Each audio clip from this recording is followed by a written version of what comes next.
El surgimiento de la psicoterapia, debates en torno al hipnotismo y la sugestión, de Julio del Cueto, y estábamos terminando de leer lo que sería el apartado 2, el surgimiento del hipnotismo, la obra de James Braid. Esto no significa que Braid dejara completamente de lado como recurso explicativo del hipnotismo a los mecanismos fisiológicos. De hecho, la psicologización de sus teorías fue más bien parcial, puesto que no llegó a elaborar una síntesis completamente coherente del papel de los factores psicológicos y fisiológicos en el hipnotismo. Esta nueva orientación en la obra de Braid es el resultado de la inclusión de los nuevos desarrollos elaborados por la neurofisiología y la psicología británica para dar cuenta de la relación psicosomática. Estas nuevas perspectivas se habían centrado en el estudio de las alteraciones corporales que resultaban de la concentración de la atención como clave para entender las modificaciones psicosomáticas del origen psíquico. Braid recurre especialmente al concepto de atención expectante, elaborado principalmente por el fisiólogo Carpenter. En un trabajo escrito en 1845, publicado recién en 1882, Braid sugería que era posible inducir al sueño hipnótico sin necesidad de recurrir a la fijación de la mirada. Introduce allí la noción de atención expectante, al sostener que la causa del sueño nervioso es la concentración de la atención, especialmente cuando el sujeto está expectante de que ocurra algo. La atención expectante sería para Braid no solo la causa del sueño nervioso, sino también un importante mecanismo por el cual la mente puede producir efectos a nivel corporal. Desde esta perspectiva, el hipnotismo no es más que un estado subjetivo en el cual el sujeto concentra su atención a ciertas ideas, que pasan así a dominar al mismo tiempo que resulta inhibida la acción de otras ideas e impresiones que podrían contrarrestar o matizar a las primeras. El concepto de atención expectante aparece entonces ligado a la noción central de la idea dominante, muy utilizada por los psicólogos británicos para dar cuenta del mecanismo por el cual se producen los actos humanos involuntarios. En lo esencial, el concepto de atención expectante se refiere en Braid a estado psíquico, en el cual el sujeto está dominado por la idea de que una acción en particular va a producirse. A partir de 1853, y apoyándose en las concepciones de Carpenter, Braid va a comenzar a definir al hipnotismo como la forma extrema de un estado de concentración de la atención en torno a determinadas ideas dominantes. De este modo, el autor abandona su primera hipótesis de la fatiga de los centros cerebrales como explicación de los fenómenos hipnóticos y vemos desplegarse la primera postulación de una teoría ideomotora de la acción, según la cual la acción motora está siempre dominada por ideas o representaciones. El estado hipnótico no sería entonces más que la forma extrema de un psiquismo dominado por una idea central o monodeísmo que anticipa la entrada del sujeto en este estado. Por otra parte, en este estado de monoideísmo, en el cual la disposición del psiquismo para el desarrollo de ideas dominantes es máxima, la alteración de los fenómenos corporales, anteriormente descritos por los magnetizadores, y que Braid refiere en los sujetos hipnotizados, no sería más que la expresión somática de la idea dominante. Estas nuevas nociones hacen variar la posición de Braid respecto a la significación del procedimiento para introducir la hipnosis. En este segundo momento, el método pasa a tener un valor relativo y no tan central como en la primera etapa. Todo procedimiento que produzca en el sujeto ese estado de concentración de la atención en el cual una idea pasa a ser dominante sería suficiente para obtener los fenómenos hipnóticos. En este sentido, el fenómeno principal que produce su procedimiento no es ya la fatiga y el sueño, sino una disposición psicofísica favorable para el desarrollo de ciertas ideas. Cualquier idea sugerida por el hipnotizador a un sujeto en este estado tendería a convertirse en idea dominante y a expresarse en las modificaciones fisiológicas correspondientes. Hay un cuadrito más en esta página, que es el cuadro 3, que es una cita de James Braid de 1843, que dice: en estos pacientes hipnotizados se puede actuar en un momento apropiado del sueño como sobre un instrumento musical.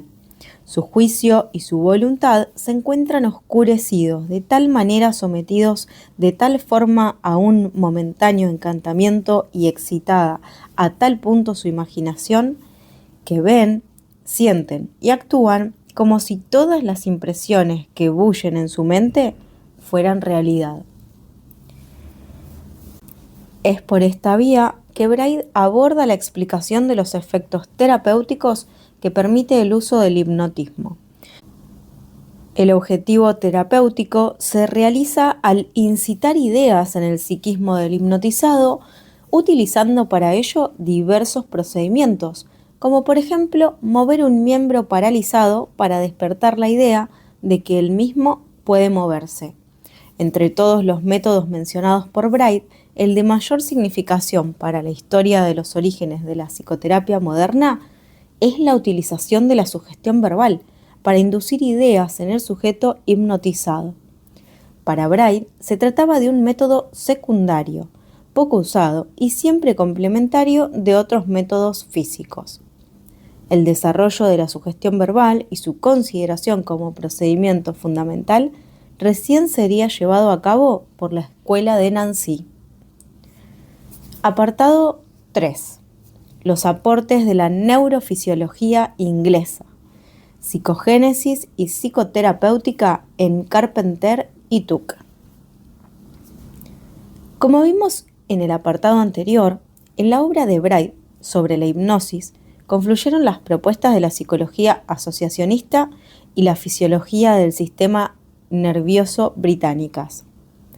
Esta confluencia permitió una nueva forma de plantear el problema de la relación entre la mente y el cuerpo, que puso de relieve la importancia de los procesos automáticos, en ocasiones identificados con el funcionamiento reflejo del sistema nervioso y la actividad psíquica no consciente.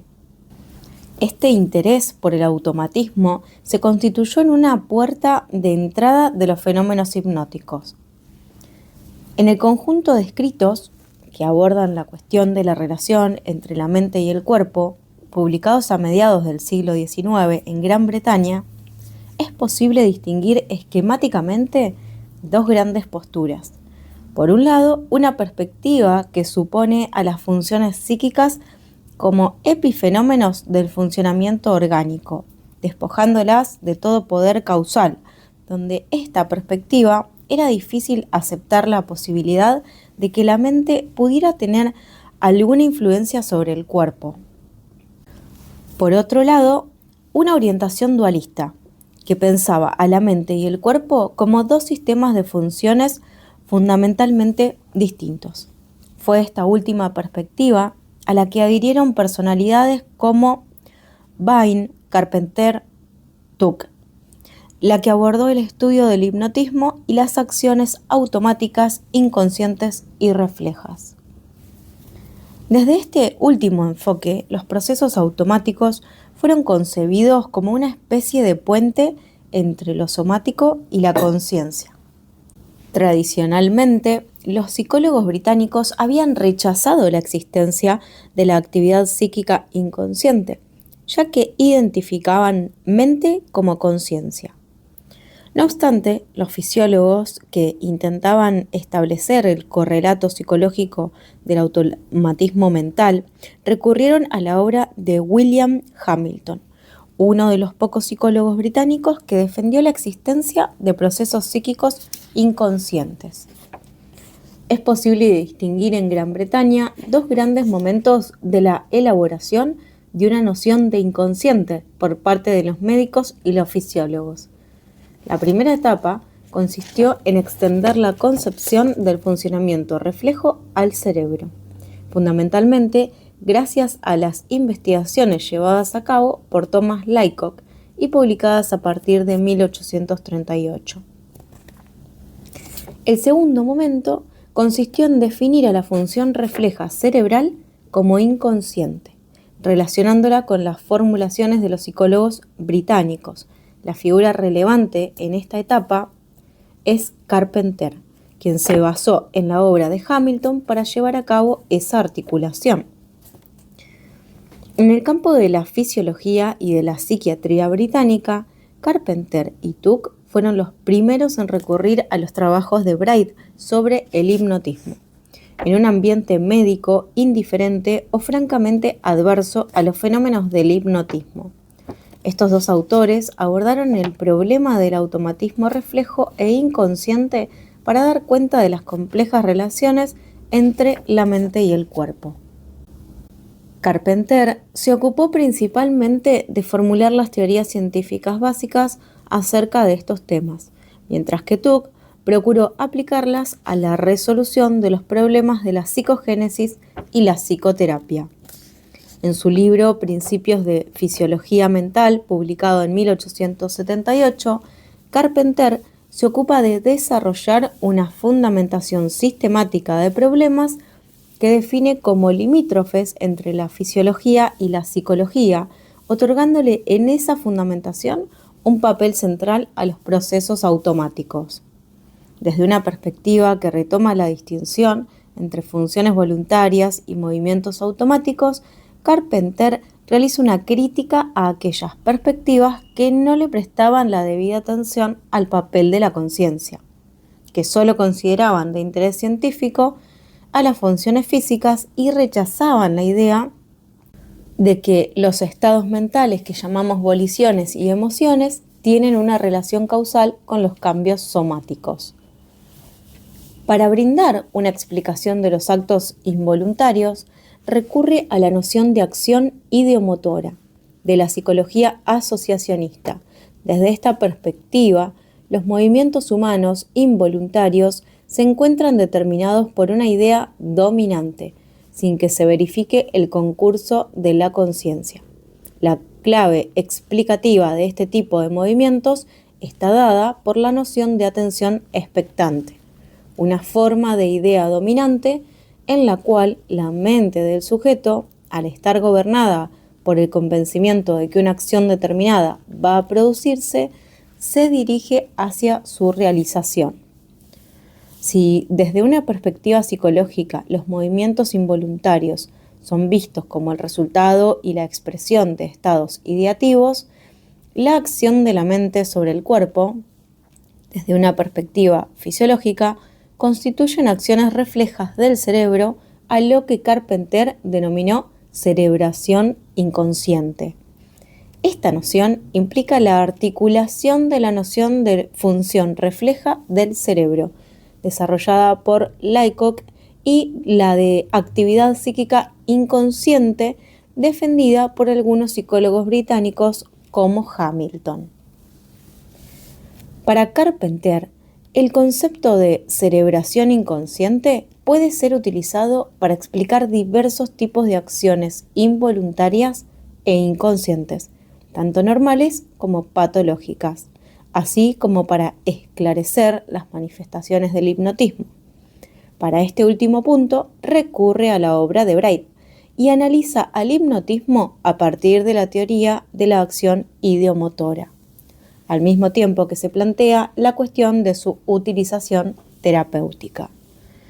Como ya dijimos, Carpenter se ocupa fundamentalmente de desarrollar las bases teóricas para dar cuenta de los fenómenos en los que se verifica la influencia de la mente sobre las funciones corporales y no realiza intervenciones terapéuticas. La mayoría de los ejemplos de terapéutica psíquica y de explicación psicogenética de las enfermedades que expone en sus escritos las toma de la obra del psiquiatra Daniel Jack Tuck. El aporte más significativo de Tuck radicó en sugerir de forma explícita la posibilidad de afrontar por medios psíquicos la cura de algunos trastornos. En su libro Ejemplos de la influencia de la mente sobre el cuerpo en la salud y la enfermedad, publicado en 1872, aborda dos cuestiones centrales. En primer lugar, trata de esclarecer psicofisiológicamente la influencia de la mente sobre el cuerpo, tanto cuando los estados mentales conducen a trastornos corporales como cuando dan lugar a su curación espontáneamente. En segundo lugar, dada esa influencia, se pregunta cómo podría el médico utilizarla de manera fundada y sistemática para curar enfermedades. En cuanto a la primera cuestión, Tuck sostiene que, así como ciertos estados mentales, al actuar sobre las funciones orgánicas, pueden ocasionar enfermedades en los sujetos enfermos, ciertos estados de la mente pueden restituir la salud. Las recuperaciones espontáneas de los enfermos, así como aquellas atribuidas a causas mágicas o religiosas, realizadas por fuera de la medicina oficial, constituyen un ejemplo de este tipo de curaciones. En todas ellas, la clave es el papel jugado por la actitud expectante del enfermo, que lo lleva a engendrar ideas propias para la cura.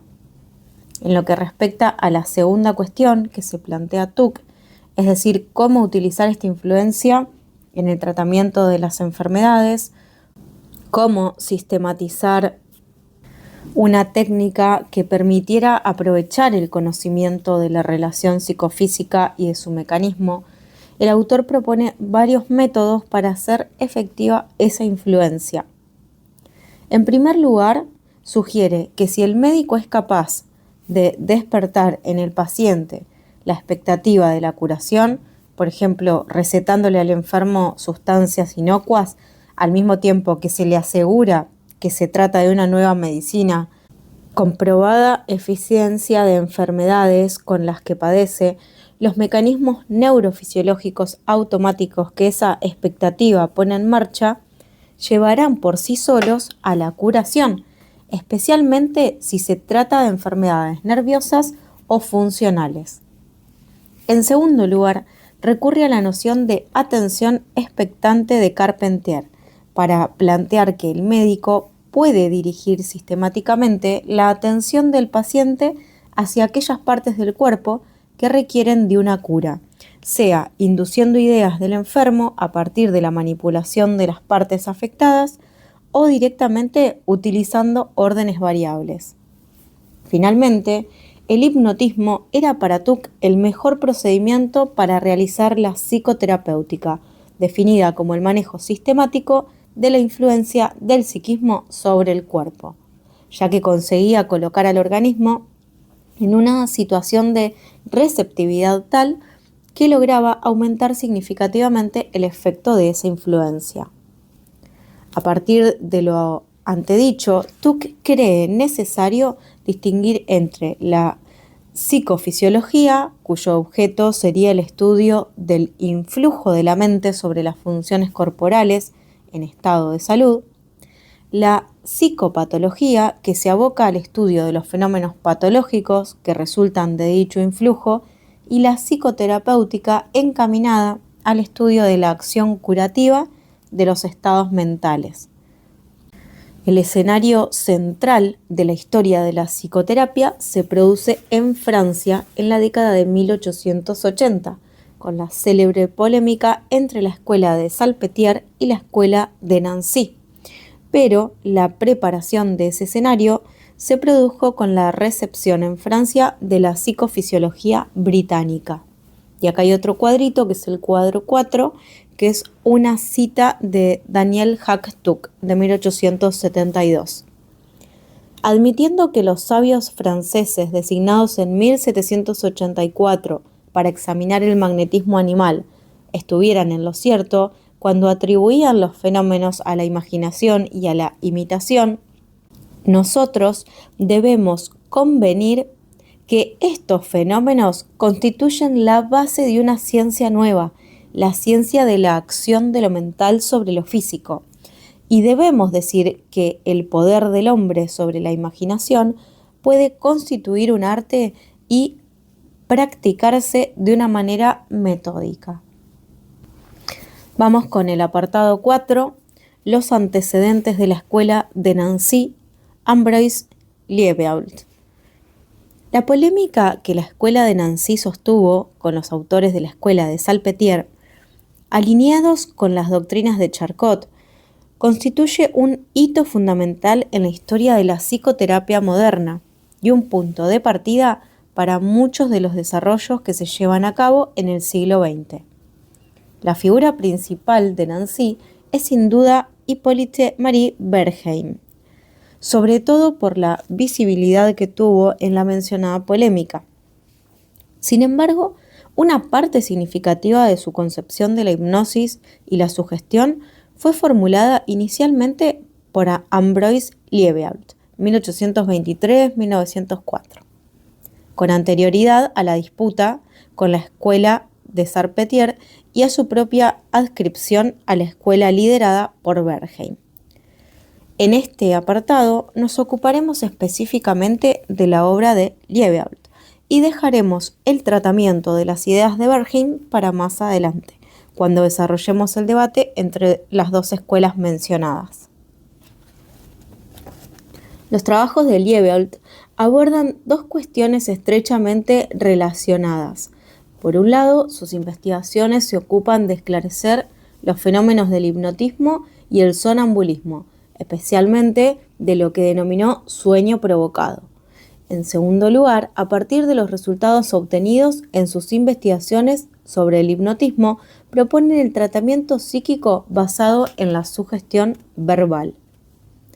Los trabajos de Liebeault sobre el hipnotismo tienen su inicio en la recepción de la obra de Braid en Francia, en la década de 1860.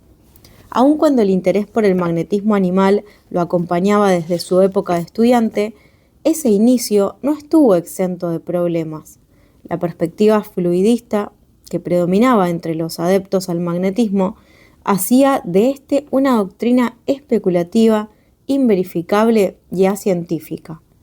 Por otra parte, la disposición negativa hacia el magnetismo animal que imperaba en la medicina francesa luego de la última condena recibida por la Academia en 1837 hizo que Liebeault se viera obligado a tener que demostrar la realidad de los fenómenos magnéticos. Al igual que Braid en Gran Bretaña y Faria en Francia unos años antes, Liebeault concibe a las manifestaciones del magnetismo, en especial el sonambulismo, como fenómenos naturales, dependientes de una condición fisiológica común, el estado del sueño. Así como Braid había propuesto la noción del sueño nervioso y el abate Faria había defendido la del sueño lúcido, Liebeault introduce la noción de sueño provocado para describir esa condición particular del sueño que aparece en los fenómenos magnéticos. Para Liebeault, es la sugestión verbal la que provoca el estado de sueño, propio del sonambulismo en las manifestaciones magnéticas e hipnóticas. La sugestión verbal, ya probada por Faria, consiste en inducir el sueño hipnótico insinuando al sujeto la idea de dormir. Este procedimiento le permitió arribar a una explicación psicológica de los fenómenos hipnóticos, entendiéndolos como el producto de la actuación de lo moral sobre lo físico, como fenómenos dependientes de la influencia de lo anímico sobre el organismo. Le posibilitó también defender la idea de que las personas psíquicamente normales pueden ser hipnotizadas. El componente teórico central de la explicación psicológica de los fenómenos hipnóticos elaborada por Liebeault es la noción de atención. En este modelo, la atención es concebida como una fuerza nerviosa activa. La propiedad fundamental de esta fuerza es la de poder desplazarse por todo el organismo, tanto a través de los órganos de los sentidos, por acción de una excitación exterior, como por la acción del pensamiento que actúa sobre sensaciones y percepciones, dando lugar a las ideas. En tanto, fuerza nerviosa, la atención puede acumularse en cualquier parte del cuerpo, provocando estados de desequilibrio dinámico. Cuanto mayor sea la atención dirigida a una parte del cuerpo, más perfectas y claras llegan a ser las sensaciones del mismo. Desde la perspectiva de Liebowitz, los fenómenos hipnóticos, en tanto producto de la acción del pensamiento sobre el organismo, son posibles porque la sugestión actúa sobre el desplazamiento de la atención.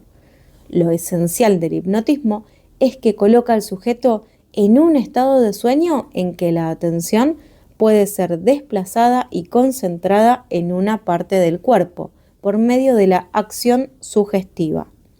Mientras se encuentra despierto, un sujeto puede controlar y dirigir voluntariamente su atención hacia los estímulos exteriores o hacia ideas y representaciones mentales. En otras palabras, en estado de vigilia, un sujeto puede tomar decisiones libre y voluntariamente y actuar en consecuencia. En el estado de sueño, en cambio, la atención no es libre. El estado de sueño es producto de la concentración de la atención sobre la idea fija e inconsciente de dormir. No obstante, durante la vigilia, la atención no puede mantenerse constantemente en el mismo nivel. Existen fluctuaciones de la actividad mental. A los grados menores de actividad, es decir, a los niveles más bajos de atención durante la vigilia, Liebowitz los llama estados análogos. Entre estos estados y el sueño, solo existe una diferencia cuantitativa.